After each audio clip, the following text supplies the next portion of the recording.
quorum. I think I only count 2 votes. Not that we can't go ahead and get started, we just won't be able to approve the minutes. Do you want me to go ahead and call to order? Yeah, we can go ahead and get started. You don't mind.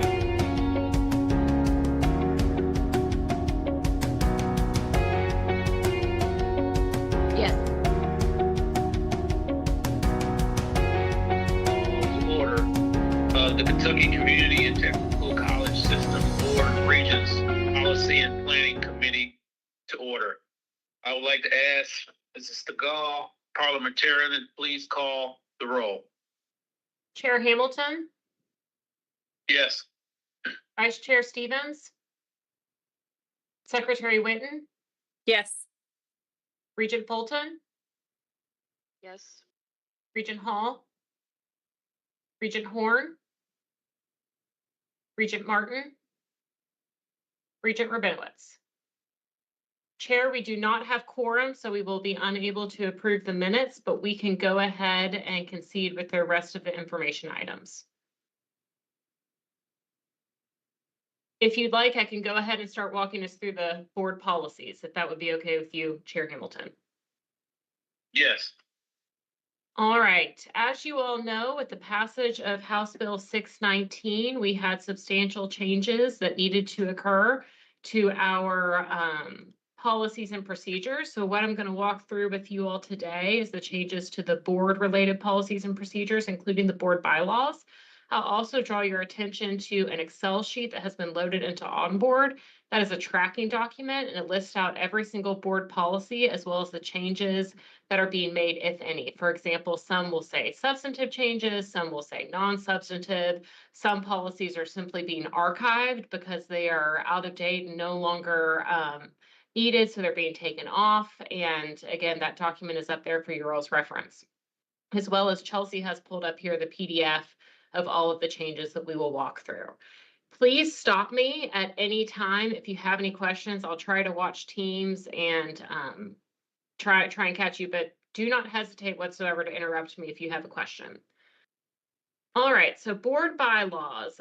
We made minor edits for clarity, including statutory citations being updated as a result of House Bill 619. We updated the number of members for the Board of Regents and removed reference to vote by weight, since that is changing.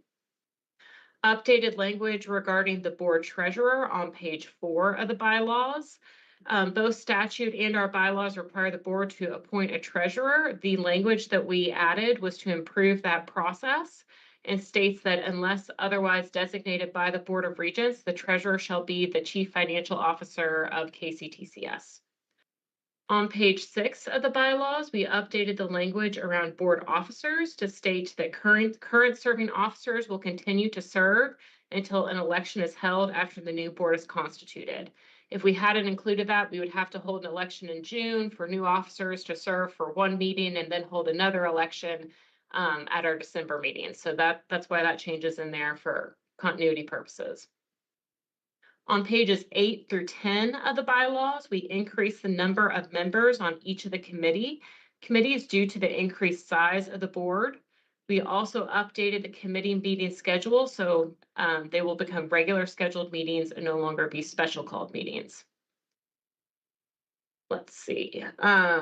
We also updated when materials would be provided to the Board of Regents, as well as reference to the College Board of Directors, since this is no longer a board policy, where it's no longer required by statute and will be moved to administrative policy. That is all the changes for the board bylaws. Does anybody have any questions regarding the bylaws?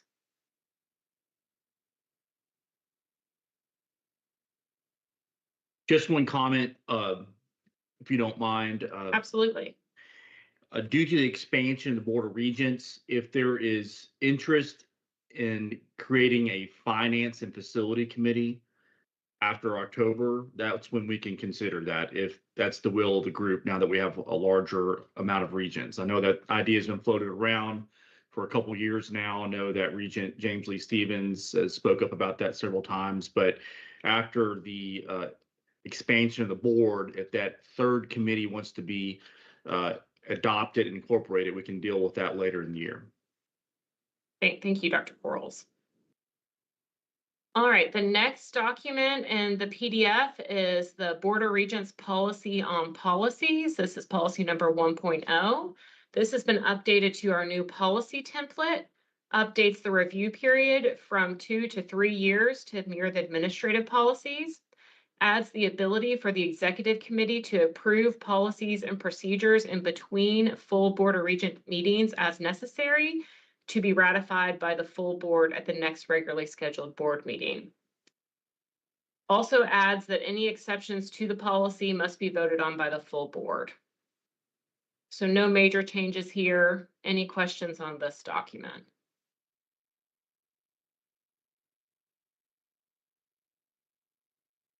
All right, let's move on down to the next one, Board of Regents Policy 1.1. Again, this has been put on the new template. We updated this policy to separate out the responsibilities for both the Board of Regents and the President. So we specifically included the responsibilities as outlined in House Bill 619 for the KCTCS President, as well as the other KRS Chapter 164 statutory sections.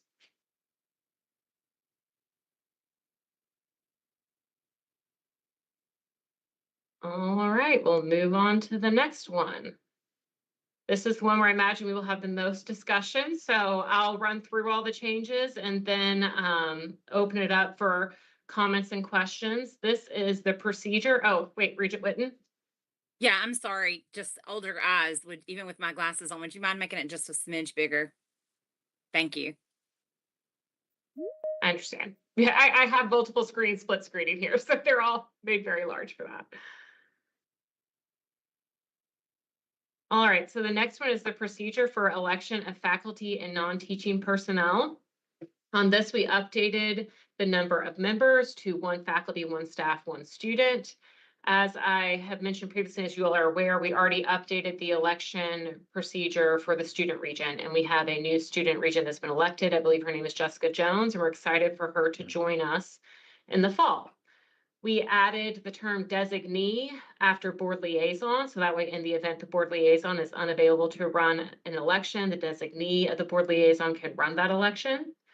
We clarified who can run as staff representative, added clauses to try and ensure broad geographic representation. For example, one college cannot have back-to-back staff regents or faculty regents. And the faculty and staff regent cannot both be from the same college. However, both faculty and staff regents shall remain eligible to serve 2 consecutive 3-year terms if they are reelected for a second term. Do we think that's going to be that big of a problem? The geographic representation change?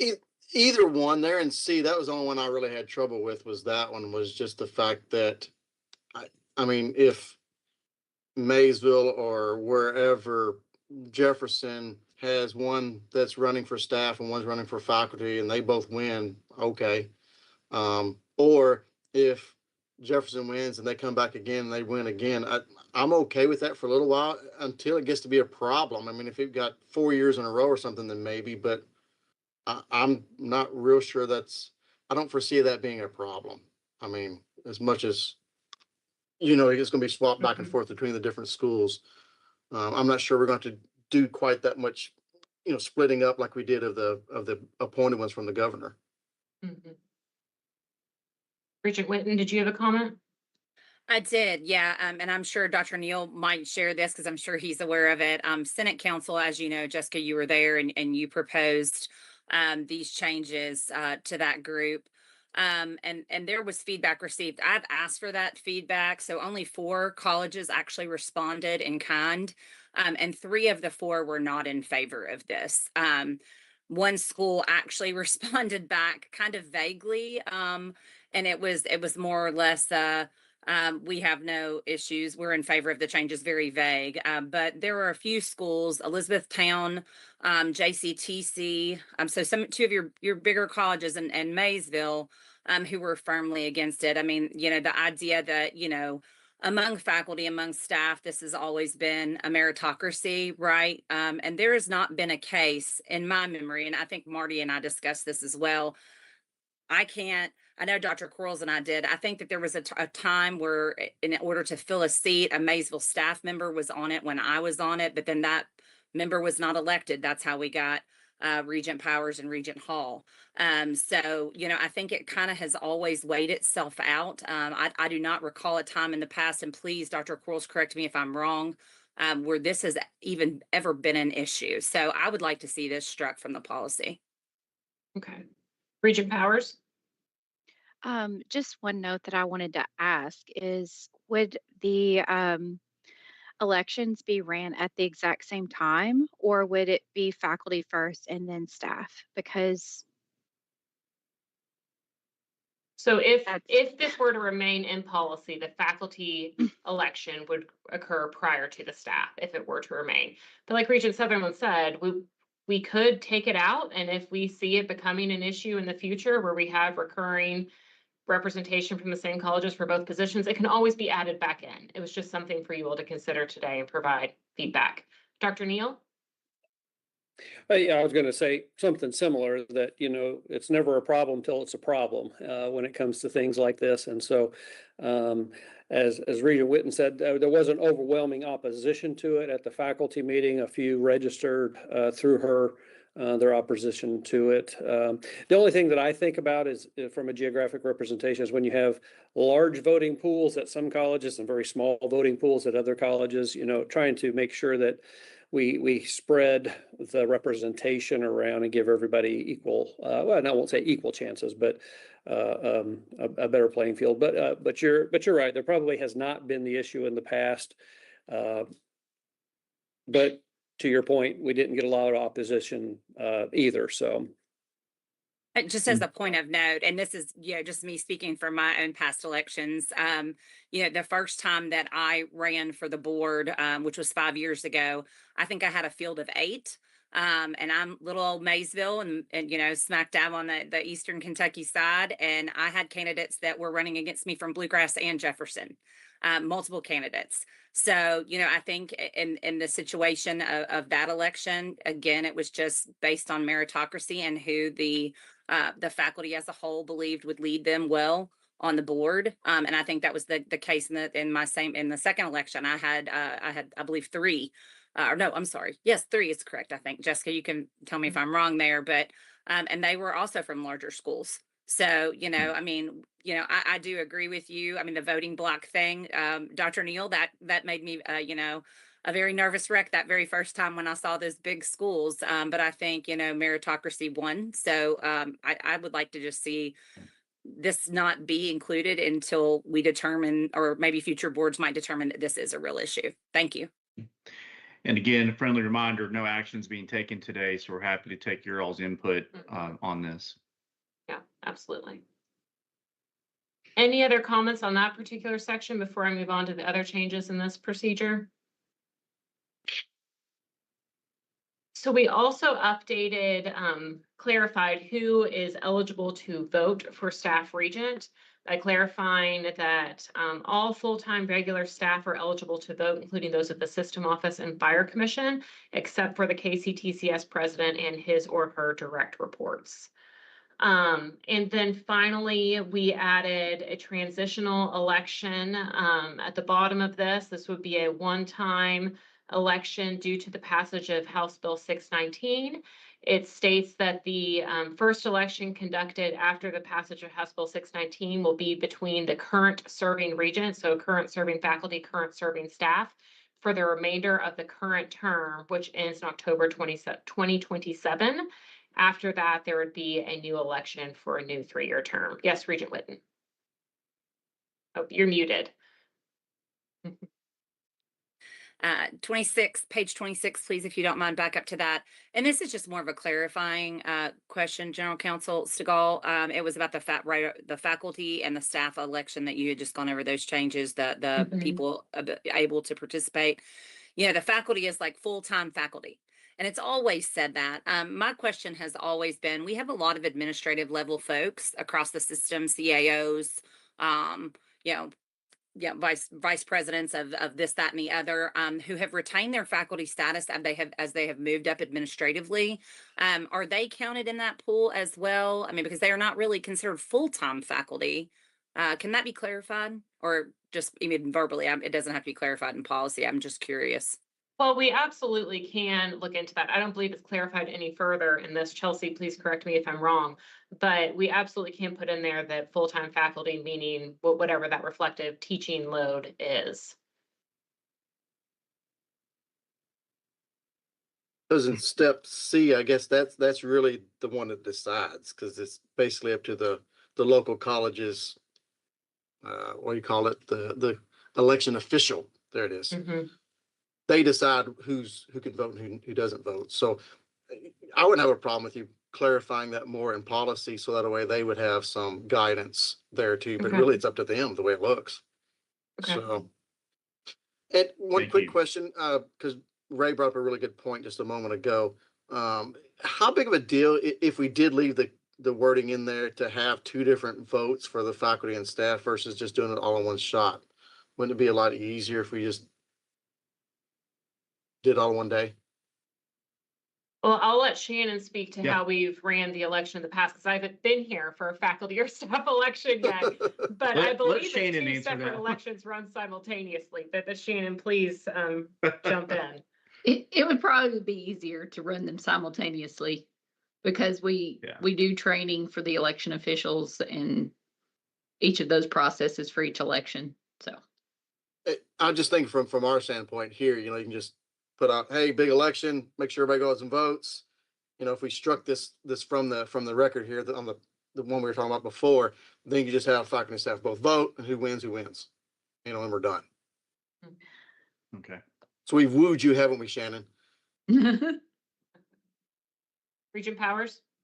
Well, and also to that, like if you ran them at the same time, if you had a faculty and a staff member, let's say from Bluegrass, that both rose to the top, you could just say whoever had the max votes, would then take that seat if you wanted to maintain that only one Bluegrass person, or one college person from that, and then give it to the second person if you wanted to. If that makes sense. It probably doesn't make sense, but No, I think I understand the suggestion. Any other thoughts on that section or the transition election?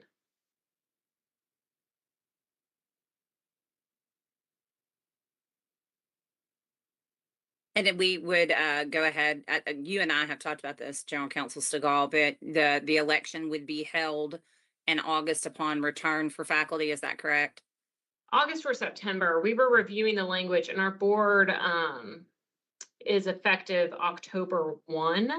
So then we have a little bit more of a runway, and I think that might work a little bit better for faculty as well if it wasn't immediately in August, but maybe beginning of September. We were thinking September just to avoid the craziness of August. Appreciated. Yeah. You're welcome. Okay. Any other thoughts on this procedure?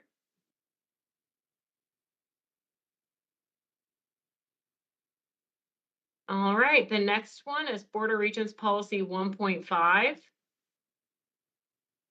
And this one is again on the new template, provides definitions for the KCTCS president and college chancellor, updates the minimum qualifications for the KCTCS president and the college chancellor as required by House Bill 619, that those two be the same. So those are in there. And again, these are minimum qualifications, not preferred qualifications. So there can be additional and different preferred qualifications for both the KCTCS president and the college chancellor. So again, these are minimal qualifications that can always be added to Correct. during searches. Correct. And then added a designee for the president as it relates to interpreting policies and procedures, deferring to the applicable subject matter expert, and then minor edits for clarity. Any questions on this procedure or this policy?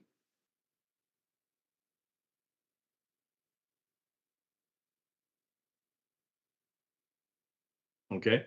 All right, moving on to Board of Regents Procedure 2.11-P. And Bridget is in attendance if you all have any particular questions about this procedure. Again, it is on the new template. Updated titles to reflect college chancellor. Updated the review period for compensation to 3 years, and updated how certain elements of compensation are determined for college chancellors, such as the executive supplemental allowance. Bridget, any additional comments on this procedure? Yeah, so this procedure, I will say, probably one of the bigger significant changes or additions to it. It was always there, but we always referenced the college presidents, or now college chancellors, based upon college size as small, medium, or large, but that was never really defined as to how that was determined. So that actual determination of what we use, which is that Carnegie size and settings, it uses the IPEDS FTE enrollment, fall FTE enrollment, that is actually spelled out in the procedure now. Regent Whitten? Yeah, VP Cantor, I have a question based on that. So I know in the past with that app, the iPads data, that we have kind of looked at the presidential cabinet as it stands to kind of make that determination. So can you go into that? Or are we still doing that? Because, you know, sure, I want to be a large size. I'll make my cabinet 10, right? Like, I mean, I know that's, you know, I mean, I know that's not where we're going, and we can definitely take a closer look at that. But I mean, it's the culmination of all of that Carnegie data, correct? So the Carnegie data, as it relates to this for the college size, is strictly FTE enrollment. And it's a 3-year average of FTE enrollment. So it does not look at number of employees, cabinet size, any of that. It's strictly 3-year average of FTE enrollment. Perfect. Thank you. All. Any other questions on that procedure? All right. The next one is Board of Regents Policy 2.15.1.2.1. And again, this is on the new template, and updates were required to comply with statute, which is that we can no longer deduct for labor organizations or political contributions. This was actually changed in 2021, but just making sure the policy is updated accordingly. All right, next one is Board of Regents Policy 3.1. Again, new template. Updates were made to comply with federal law, removed immutable characteristics and affirmative action language, since we are not a federal contractor, and minor edits made for clarity.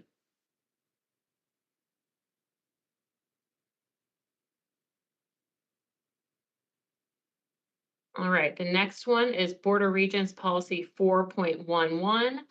Again, new template, minor edits for clarity, updated to align with the new language in House Bill 619. We used the language that was provided to us from academics in terms of accredited program approval.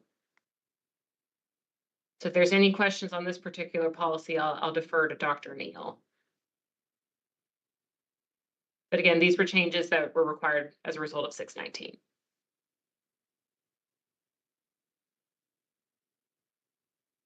All right. The new normal. It's the new normal. The next one is Board of Regents Policy 4.12. This is not yet on the new template, but it will be moved over. These were recommendations and changes made by academics in Dr. Neal's area. So I'll let Dr. Neal walk through the changes to this particular policy. Yeah, I love this policy because it lays out the board's expectations of colleges working together to create more consistency and standardization across program development, but through collaboration. And so we love that concept. I'm going to go through about 4 quick sections of this. There's kind of an intro section that we were clarifying a little bit better, just cleaning up the language about laying out that expectation on collaboration, meeting workforce needs. And then it briefly lists the types of credentials we have, and then clarifies briefly the president's role in program approval. Then we get into probably the most significant edit in this policy is under attachment A. There was a blue existing chart in there that frankly needed a lot of polish and cleaning up. And so we've gone in and recreated that chart that really specifies collaborative program development, meaning how we collaborate together to share curriculum, how we can share programs, we can share classes, create transfer and articulation agreements, emphasis on reduction in the duplication that we have across KCTCS. So that's a nice cleanup piece right there. Then we move into attachment B, which lists all of our credentials, certificates, diplomas, and degrees, the purpose for each. Not a lot of changes in this section here. Talks about the general education requirements under each credential, and then the credit hour limits that we have for each type of credential. And then the very closing couple of paragraphs, it clarifies the board's role in program approval. As we've mentioned at board meetings in the past, if it's a brand new program coming to KCTCS, we've never taught it before, it has to be taken all the way through the board approval process. However, if it's a program that's already in existence in KCTCS and already approved, and a college wants to bring it on, then you've given Dr. Quarles or the KCTCS president authority to approve those existing programs, but new to a particular college. So that's in essence and real quick overview of the changes in this, really just cleaning up a lot of language, clarifying, better emphasizing the board's expectation of collaboration. Any questions for Dr. Neal on this particular policy? All right, well, that concludes the changes to the Board of Regents policies and procedures. I want to sincerely thank Chelsea and Mallory, who are both on this call. This has been a huge amount of work, and the board policies are just one small fraction of the work. The administrative policies are a whole nother process that they are handling, and it would not be possible without them. So thank you to them. And if you will have any additional feedback between now and the board meeting, please feel free to reach out to me, and I'm more than happy to discuss that with you. So that includes my agenda item. Chair Hamilton, would you like Shannon to walk through the June agenda? Yes, please. Okay, we will start at 9 a.m. I believe we are having a community breakfast beforehand at 8, but then we will start the meeting at 9 a.m. at Hopkinsville Community College. We will call to order, roll call. We will have a welcome from Dr. Young, the Hopkinsville Community College president, and we are also adding a student speaker at this point to talk about their experience. Then we will have approval of minutes, and then the chair's report. During the chair's report this time, Regent Sutherland will be walking us through the board survey evaluation. Then we will have the president's report, and Dr. Quarles will also be walking through the 26-27 vision and goals. We then move into organizational success. We will start with an update for the financial report, move into an action item with the 26-27 tuition, followed by action item 26-27 KCTCS compensation, another action item with 26-27 KCTCS annual budget. Then we will have an update on the audit committee meeting, an update on the internal audit RFP results. Then we will have the update on the facilities support services. Then we have several action items around property, a property purchase at Jefferson Community and Technical College, a property purchase at Hopkinsville Community College, a property donation at Hazard Community and Technical College, a property donation at Southeast Kentucky Community and Technical College, and a property donation at Owensboro Community and Technical College. Then we have a capital project placeholder in here. I think Andy and his team are trying to decide if this one is needed. We will get that worked out. Then we have the normal action item of ratification of personnel actions. And then we will have an action on the Board of Regents policy revisions that Jessica just walked us through. Then it is time at this meeting to approve the college mission statements. That's a SACS requirement. Then we will move into the KCTCS president evaluation. Then we will have an update from Dr. Stith on philanthropy. And then the final action in this section will be voting on the 27 board meeting dates.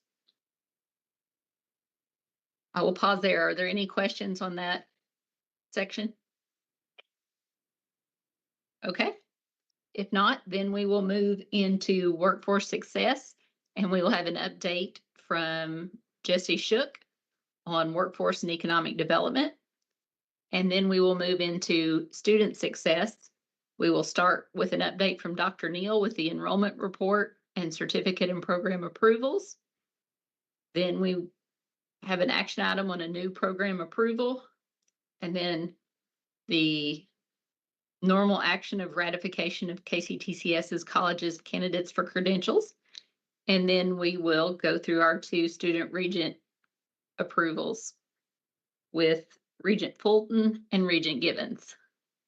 Then we will have an open comment period, executive session, announcement of the next meeting, and then adjournment. Any questions? Regent Whitten? Yeah, Shannon, if you would go back up to the earlier part of the agenda, specifically, on up just a little bit more compensation, the compensation and compression conversation. I mean, this is just a follow-up, Dr. Quarles. I hope that you can give me some insight. And I can't see Todd with us today. So we had asked for several things during that budget workshop, items that, you know, that he kind of intimated that he was going to get to us prior to the June board meeting. So can we make sure that we have those before? It's just that's always a lot to digest, right? And so if the earlier we can get that stuff, the better. Sure, absolutely. And our CFO, Todd Kilburn, is actually on vacation right now, but we'll get those to you as soon as possible, as well as a recommendation well before the meeting's date occurs. That way, you all are aware of our recommendation. I'm sure if he's on vacation, he is probably still watching this meeting. So, hi, Todd. And thank you. You well-deserved vacation. Thank you. Yeah.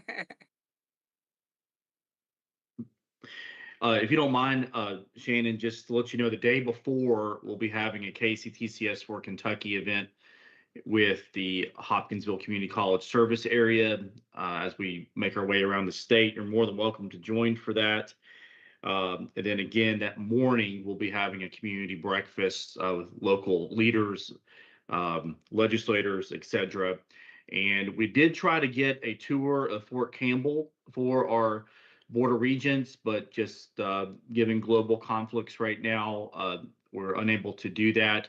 But we do want to start a new tradition of having a student spotlight at the beginning of each meeting, and we'll be having a student that is serving us in uniform start off the meeting with us. I think this is a good new tradition for us at all of our Board of Regents meetings.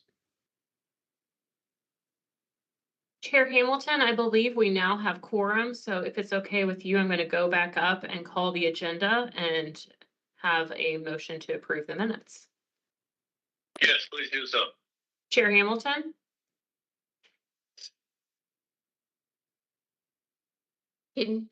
Chair Hamilton, can you ask for a motion? Yes, we'll call for a motion. So I'll moved. make the motion. Yeah, second. All right, I'm going to call quorum really quick, though, just to establish that we have called the roll call, just to establish we have quorum. So Chair Hamilton? Did you say yes? I couldn't hear you. Are you here? Yes. Okay, thank you. Vice Chair Stevens? Secretary Whitten? Present. Regent Fulton? Yes. Regent Hall? Regent Horn? Regent Martin? Here. Regent Rabinowitz? Here. All right, Chair, we have quorum. I believe there was a motion and a second. Is there any objection to the motion to approve the minutes? No. Seeing none, the motion passes by consensus. We are now to the new business portion of the agenda. Really quick, Chair Hamilton, can I add a comment about the board meeting in June? Dr. Young is going to invite everyone for a campus tour the day before. And then I think we will be having the board dinner on Wednesday night. So if you are available, I think she would love to have you there to come and see her campus. What time, Shannon? I will get those details out. We are working to get everything arranged right now, but we'll get it out shortly. Okay, thanks. Thank you, Chair Hamilton. Think we can Chair- have the, oh, go ahead, Dr. Turles. Chair, if we're in new business, let's have a couple announcements, if that's okay.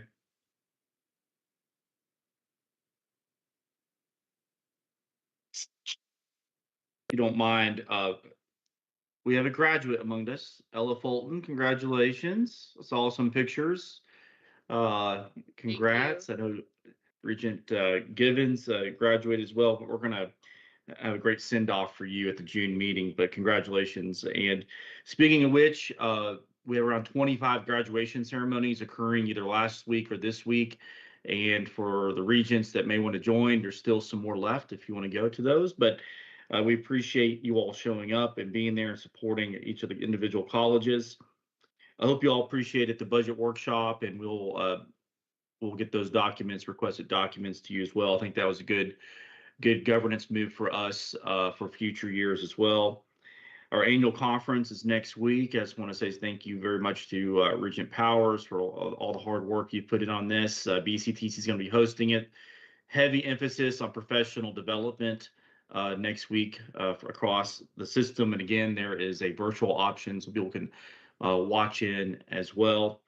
I leave for Washington, D.C. In about 45 minutes, so I'll be there for the next 2 days, meeting with all 8 members of our congressional delegation, emphasizing advocacy for Pell, TRIO, Gear Up, et cetera, and also special funding requests. So we'll be engaging our congressional delegation as well. And beyond that, just want to say thank you, especially to our general counsel, deputy general counsel, and others and Mallory, that really put a lot of hard work into today's bylaws and board policy updates.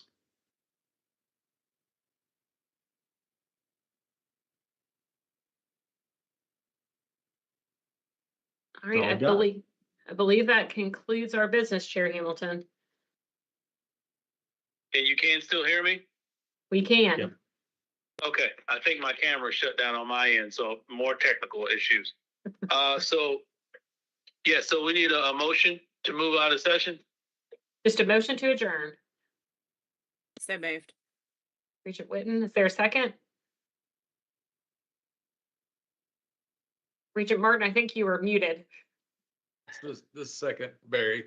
Thank you, Regent Martin. Any objections to the motion to adjourn? All right, motion passes by consensus. Thank you all.